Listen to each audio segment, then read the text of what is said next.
복음서에는 우리 예수님의 그 마지막 일주일 행적, 그것을 기록하고 있는데 그 분량이 무려 3분의 1 정도 됩니다.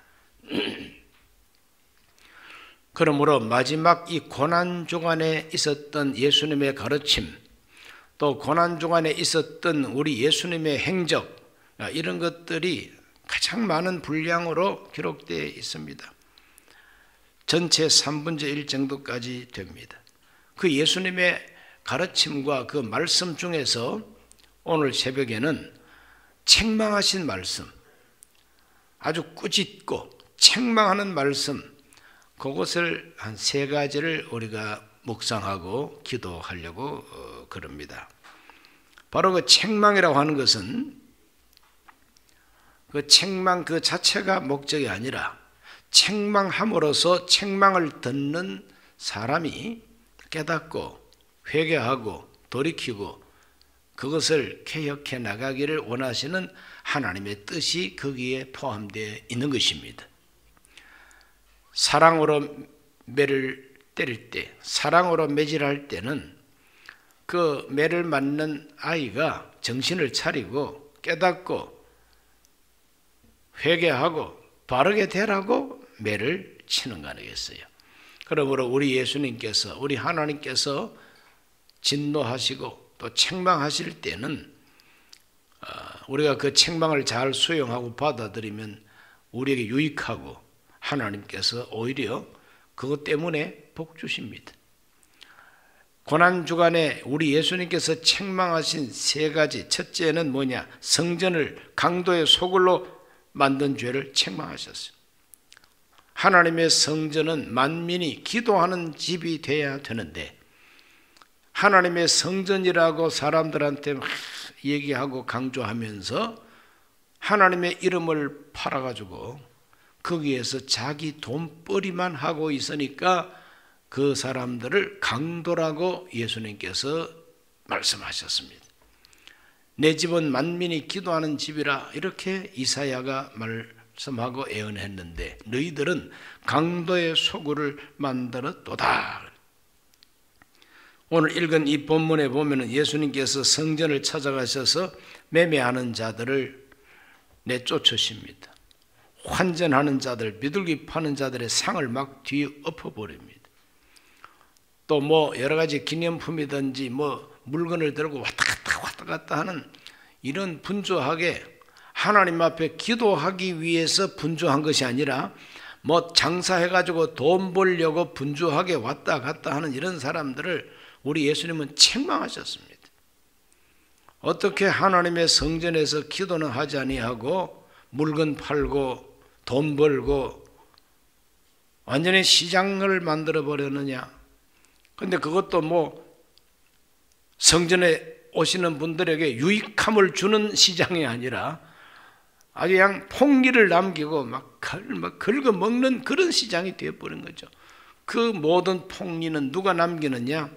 다 대제사장들이 이익을 보는 거예요. 왔다 갔다 하고 거기에서 장사하고 이런 사람들은 다 하수인들입니다. 돈 받고 일해주는 일꾼들이에요. 그러나 그 일꾼들이 열심히 소 팔고 양 팔고 돈 바꾸고 그 남는 모든 이익금은 다 대제사장들 몫입니다. 그러니까 예수님께서 보실 때는 이 강도 때라는 거예요. 대제사장들이 강도라고 책망하십니다. 그래서 11장 17절에 보면 이에 가르쳐 이르시되 기록된 바 내 집은 만민이 기도하는 집이라 칭함을 받으리라고 하지 아니하였느냐? 너희는 강도의 소굴을 만들었도다. 그러니 대제사장들이 강도라 이 말이죠. 뭐 그 대제사장들이 이 말 들을 때 얼마나 기분이 나쁘겠습니까? 우리를 보고 강도라고 한다. 우리 보고 강도라 그런다.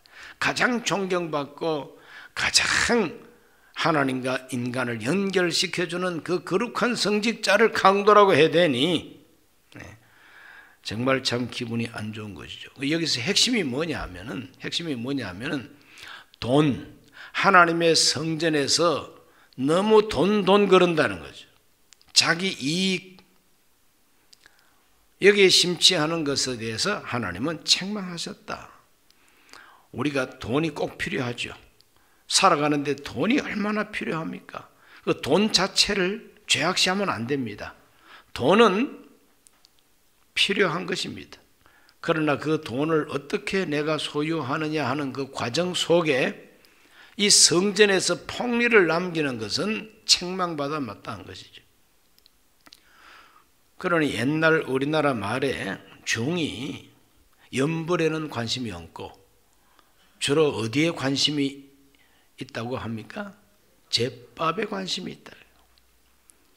그러나 신도들이 와가지고 연불하고 연불해주고 그런 데보다도 얼마나 가져왔냐, 쌀을 얼마나 가져왔느냐, 제밥을 얼마나 가져왔느냐, 그것에만 관심이 있는 중은 타락한 땡중이라 이 말이죠. 기독교적으로 말하면은 교회 안에서도 너무 돈 이렇게 해서 하나님의 성전을 기도가 중심이 아니라 돈이 중심이 되어 버렸다. 그러니 하나님께서 책망할 수밖에.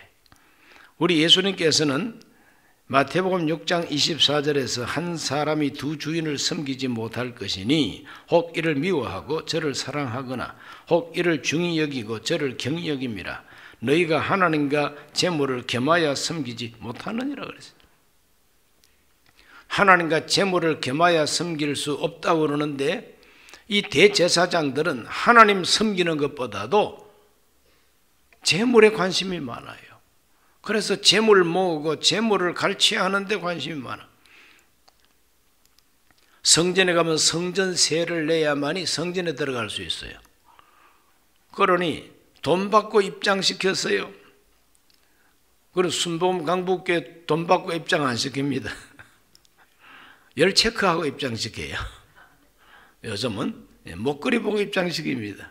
그러나 이 예수님 당시의 대제사장들은 성전에 오는 사람한테 성전세를 받는데 그것도 달러로 안 받습니다.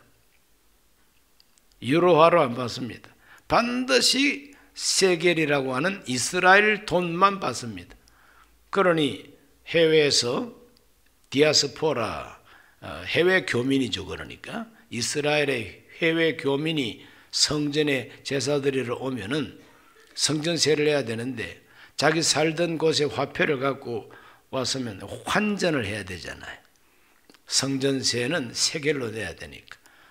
환전소에 가면은 환율이 너무 비싸. 환율이 너무 비싸. 그래서 폭리를 남기게 되는 거죠. 또 제물을 바치는데 양을 바치겠다, 비둘기를 바치겠다 그럴 때에 시골에서부터 잘 키워서 토종닭을 준비해 와더라도 그건 불합격 맡겨버려. 성전에서 파는 것을 비싸게 사야만이 이건 합격이다. 또 이렇게 해주는 거예요. 여러 가지 모양으로 성도들의 즉 국민들의 돈을 갈취해 먹는 도둑들이었다. 그래서 돈에 관심이 많아요. 하나님보다도 돈에 벌써 마음 뺏긴 대제사장들이죠. 그래서 하나님과 재물을 겸해서 섬길 수 없다. 두 주인을 섬길 수 없다. 그래서 예수님은 너희 재물을, 너희 보물을 하늘에 쌓아둬라. 보물 있는 곳에 마음이 있다. 하나님께 마음 드리고 싶으냐? 그러면 보물을 하늘에 쌓아둬라. 하늘에 쌓아두라는 것은 인공위성에다가 매달아 두라는 것이 아니라 하나님이 기뻐하시고 하나님이 원하시고 하나님이 명령하시는 곳에 너의 보물을 두라는 것이죠. 그것이 하나님께 마음을 드리는 것이다. 이렇게 하면은 하나님을 섬기는 자가 되고 하나님이 기뻐하는 일에는 관심이 없고 내 기분 따라서만 보물을 쓰겠다고 하면 그건 바로 재물을 섬기는 사람입니다. 그 구분을 잘 우리가 해야 됩니다. 하나님 나라를 위해서도 보물이 필요해요. 그렇죠? 하나님께서 하나님 나라를 이 땅 위에 펼치기 위해서도 하나님도 돈 필요하세요. 그러니까 11조 가져오라고 하나님 명령하잖아요. 헌물을 갖고 오라고 하나님 명령하잖아요. 그걸 하나님 앞에 예물을 가지고 오면 하나님 기뻐한다고 그랬지 않습니까? 빈손으로 하나님께 나오지 말라고 명령하고 있잖아요. 그 왜 그럽니까? 그것은 하늘에 계신 하나님 본인이 필요해서가 아니라 하나님의 뜻을 이 땅에다가 이루기 위해서는 땅에서 필요한 보물이 필요하다는 거죠. 그것을 하나님을 섬기는 사람을 통해서 이루시겠다는 거죠. 우리 모두는 다 하나님 섬기시기를 바랍니다. 일만 악의 뿌리가 돈에 대한 욕심이라고 사도 바울이 디모데에게 가르쳤습니다. 디모데전서 6장 9절로 10절에 보면 부하려 하는 자들은 시험과 올무와 여러 가지 어리석고 해로운 욕심에 떨어지나니 곧 사람으로 파멸과 멸망에 빠지게 하는 것이라. 돈을 사랑함이 일만 악의 뿌리가 되나니 이것을 탐내는 자들은 미혹을 받아 믿음에서 떠나 많은 근심으로서 자기를 찔렀도다. 돈 욕심에 마음 뺏기면은 믿음을 떠난다고 이 바울이 말하고 있어요. 돈 욕심에 마음 뺏겨버리면 믿음까지 버린다는 거죠. 그만큼 두 주인을 섬길 수 없다. 이것이 성경의 가르침입니다. 그러므로 저와 여러분들 하나님 앞에서 돈이 필요하더라도 돈의 종이 되지 마시고 그 돈 가지고 하나님도 섬기고 기도에 더 치중하게 되시기를 바랍니다.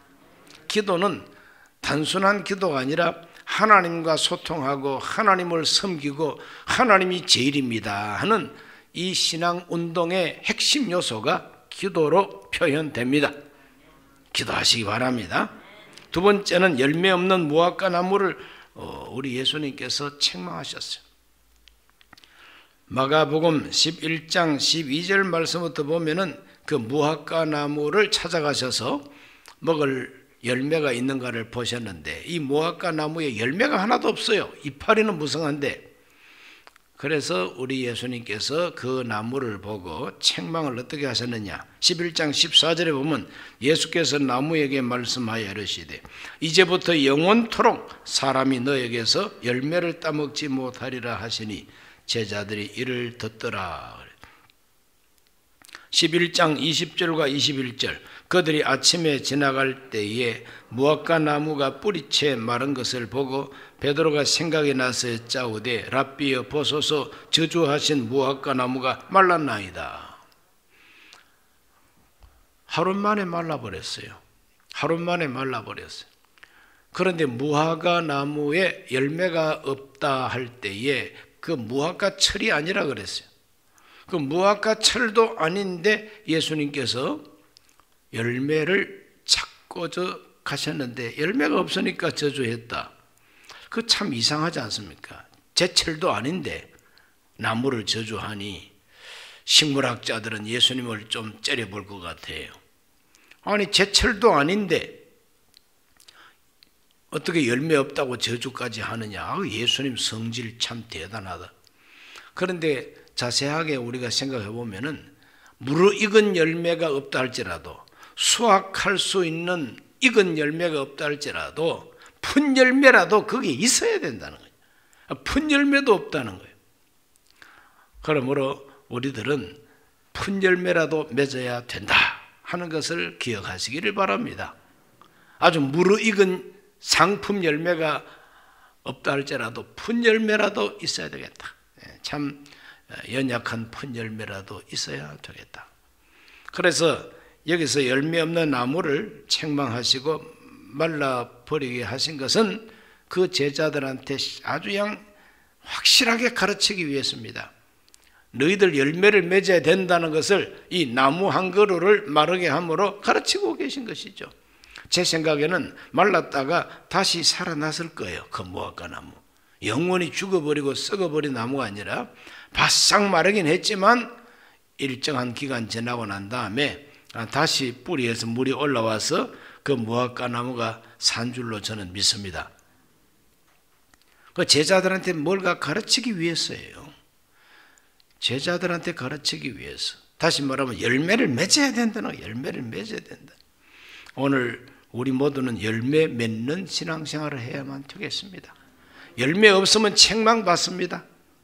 열매 없으면 책망받습니다. 그러므로 열매를 맺어야 됩니다. 어떤 열매를 맺어야 되겠느냐? 우리는 빛의 자녀로서 빛의 열매를 맺어야 됩니다. 에베소서 5장 8절과 9절에 너희가 전에는 어두움이더니 이제는 주 안에서 빛이라 빛의 자녀들처럼 행하라. 빛의 열매는 모든 착함과 의로움과 진실함에 있느니라. 착하고 의롭고 진실해야 된다는 거예요. 오늘 착해야 됩니다. 착한 것은 선한 것입니다. 의로운 것은 정의로운 것입니다. 정의로운 것입니다. 우리 모두는 착하고 의롭고 진실해야 됩니다. 진실은 거짓과 반대죠. 거짓말하지 말고 살아야 됩니다. 거짓되게 살지 말아야 돼요. 속이면서 살지 말아야 돼요. 이렇게 빛의 열매를 맺기를 예수님은 원하고 하나님이 원하시고 계십니다. 입술의 열매를 맺어야 됩니다. 히브리 13장 15절에 그러므로 우리는 예수로 말미암아 항상 찬송의 제사를 하나님께 드리자. 이는 그 이름을 증언하는 입술의 열매니라. 입술의 열매. 우리 입술의 열매는 찬송이다, 감사다 하는 것을 기억하시기를 바랍니다. 늘 찬송하시기 바랍니다. 늘 찬송, 늘 감사, 입에서 늘 감사와 찬송이 나오면 좋겠습니다. 그런데 요즘은 입에서 늘 찬송과 감사보다도 가끔은 입에서 불평이 많이 나와요. 이 시대가 하수상하니까 자꾸 이 시대적인 말을 하다 보니까 입에서 불평이 좀 많이 나오는 것이 저의 경우입니다. 아이고 우리 목사님 입에서 불평 많이 나온다네. 그 무슨 불평이냐 하면 뭐 여러분에 대한 불평, 교회에 대한 불평은 하나도 없습니다. 감사만 나옵니다. 그러나 이 나라를 다스려 나가는 꼬라지를 보면 입에서 양초말이 안 나와요. 그래서 어서 속히 하나님께서 우리 대한민국 사회도 좀 평안하게 해주셔서 목사 입에서 불평, 뭐 짜증, 원망, 욕 이런 것이 좀 안 나오면 좋겠다.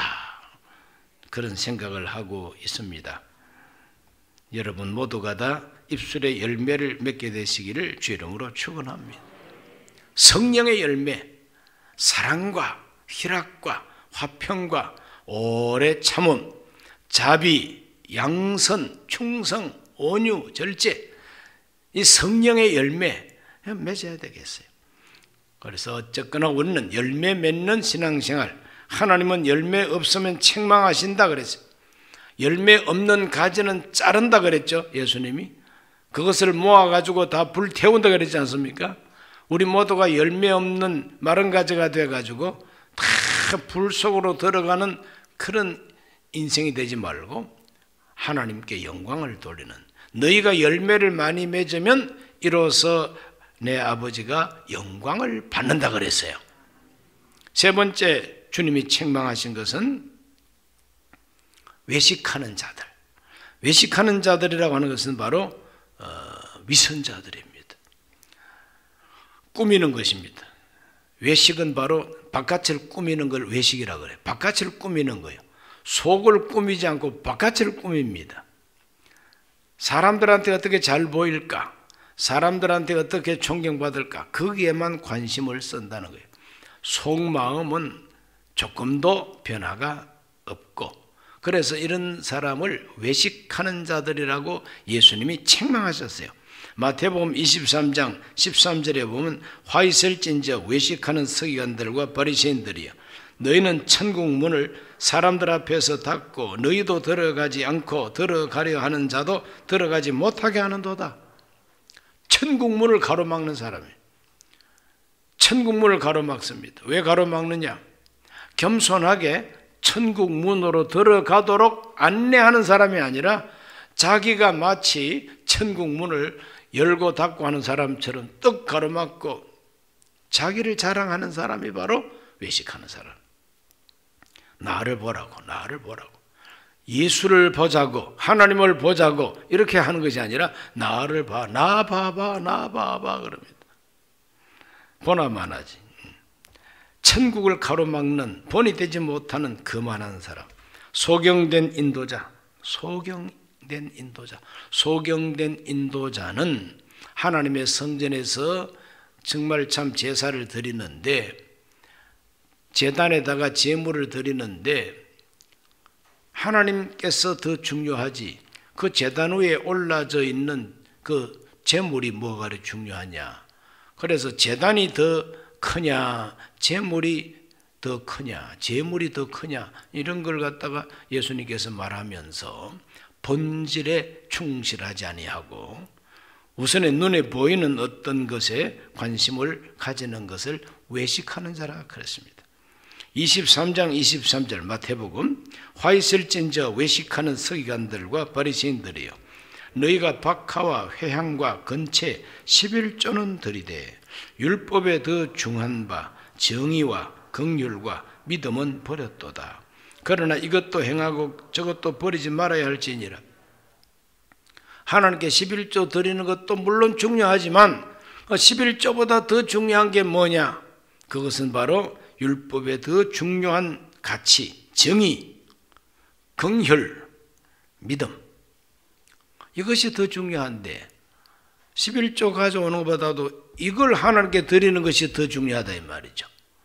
그러므로 외식하는 자는 더 중요한 것은 하찮게 여기고 덜 중요한 것을 더 강조하니까 이것이 바로 외식이라. 이렇게 예수님은 가르쳐주고 있습니다. 23장 33절입니다. 뱀들아 독사의 새끼들아 너희가 어떻게 지옥의 판결을 피하겠느냐 그랬어요. 우리 예수님께서는 외식하는 자들을 아주 혹하게 책망을 하셨습니다. 보통 책망이 아니죠. 뱀들아 독사의 새끼들아 그랬어요.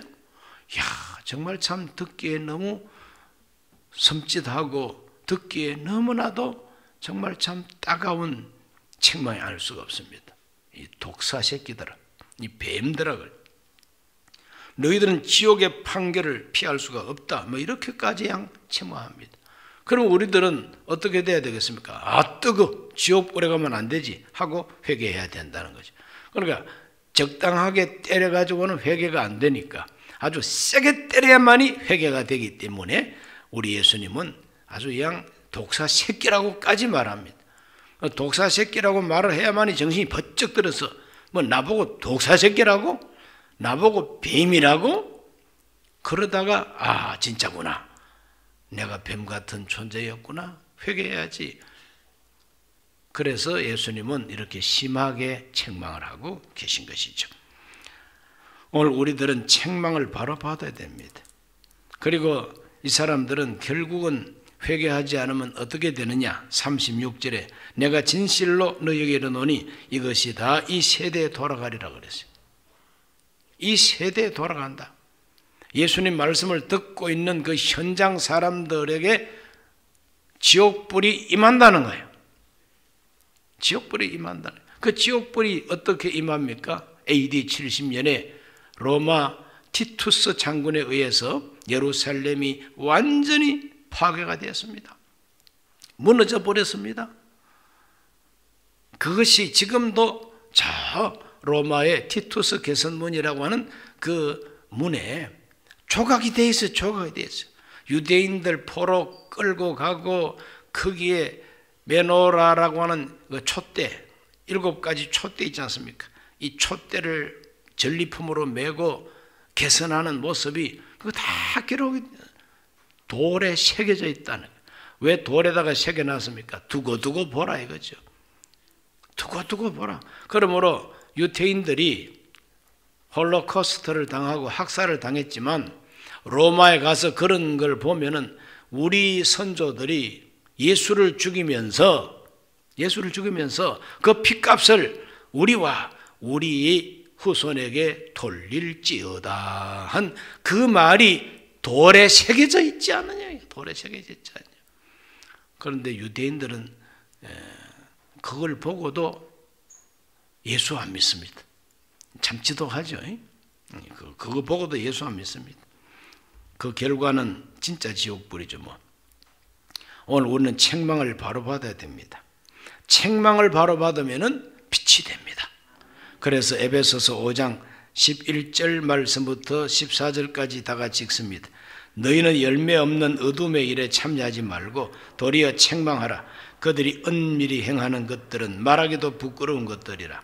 그러나 책망을 받는 모든 것은 빛으로 말미암아 드러나나니 드러나는 것마다 빛이니라.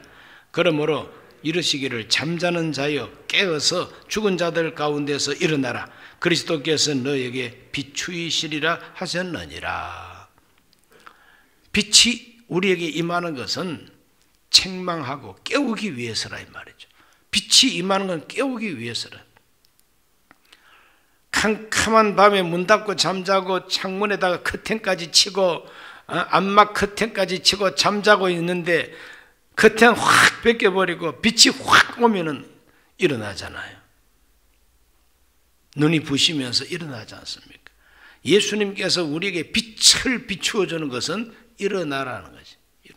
꼭 죽은 사람하고 똑같이 널브러져 있으니까 일어나라는 거, 일어나라. 그러므로 책망을 바로 받은 사람은 일어나서 깨어 일어나가지고 정신 차리는 사람이 된다는 것이죠. 그러므로 예수님께서 고난주간에 예루살렘에서 이 세 가지 방향으로 책망하셨어요. 우리들은 하나님의 성전을 깨끗하게 해야 되겠습니다. 열매를 맺어야 되겠습니다. 외식하지 말고 진실해야 되겠습니다. 기도하겠습니다. 하나님 아버지, 우리 예수님께서 고난주간에 책망하신 말씀을 우리가 묵상했습니다. 우리 모두가 다 책망을 받을 때에 깨어 일어나게 하여 주옵시고 변화가 되게 하여 주옵소서. 빛이 임하는 곳마다 책망을 받는 곳마다 빛이 일어난다고 했습니다. 우리 모두가 빛나게 하여 주시옵소서. 예수님 이름으로 기도하옵나이다. 아멘.